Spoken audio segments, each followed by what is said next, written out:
ఏపీలో మరోసారి ప్రీతి సుగాలి కేసు రాజకీయ చర్చకు తావిచ్చింది.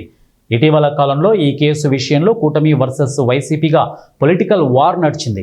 తన కుమార్తె సుగాలి ప్రీతి హత్య కేసు విషయం ఇన్నేళ్లైనా ఏమీ తేలలేదని ఆమె తల్లి తాజాగా చేసిన విమర్శలతో మరోసారి ఇది ఏపీ రాజకీయాల్లో తీవ్ర చర్చగా మారింది. ఇక సిబిఐకి ఈ కేసుని రెండోసారి అప్పగిస్తున్నారు. గతంలో అయితే ఏ విధమైన పురోగతి లేదని తేలింది.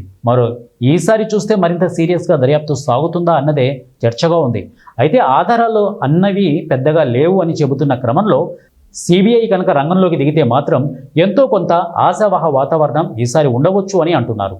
ఈసారి జనసేన అధినేత పవన్ కళ్యాణ్ మరింత ఫోకస్ పెడతారు అని అంటున్నారు. ఇక ఎటు కేంద్రంలోనూ ఎన్డీఏ ప్రభుత్వం ఉంది. దాంతో ఈ కేసులో మూలాలను సిబిఐ పట్టుకుంటే ఆ కుటుంబానికి న్యాయం దక్కినట్లు అవుతుందని అంటున్నారు. ఇక ఈ కేసు విషయంలో దర్యాప్తును వేగవంతం చేయాలని పవన్ కళ్యాణ్ ఇప్పటికే ఆంధ్రప్రదేశ్ డీజీపీ, సిఐడి చీఫ్లను కోరారని కూడా చెబుతున్నారు. మరి చూడాలి ఏం జరుగుతుందో.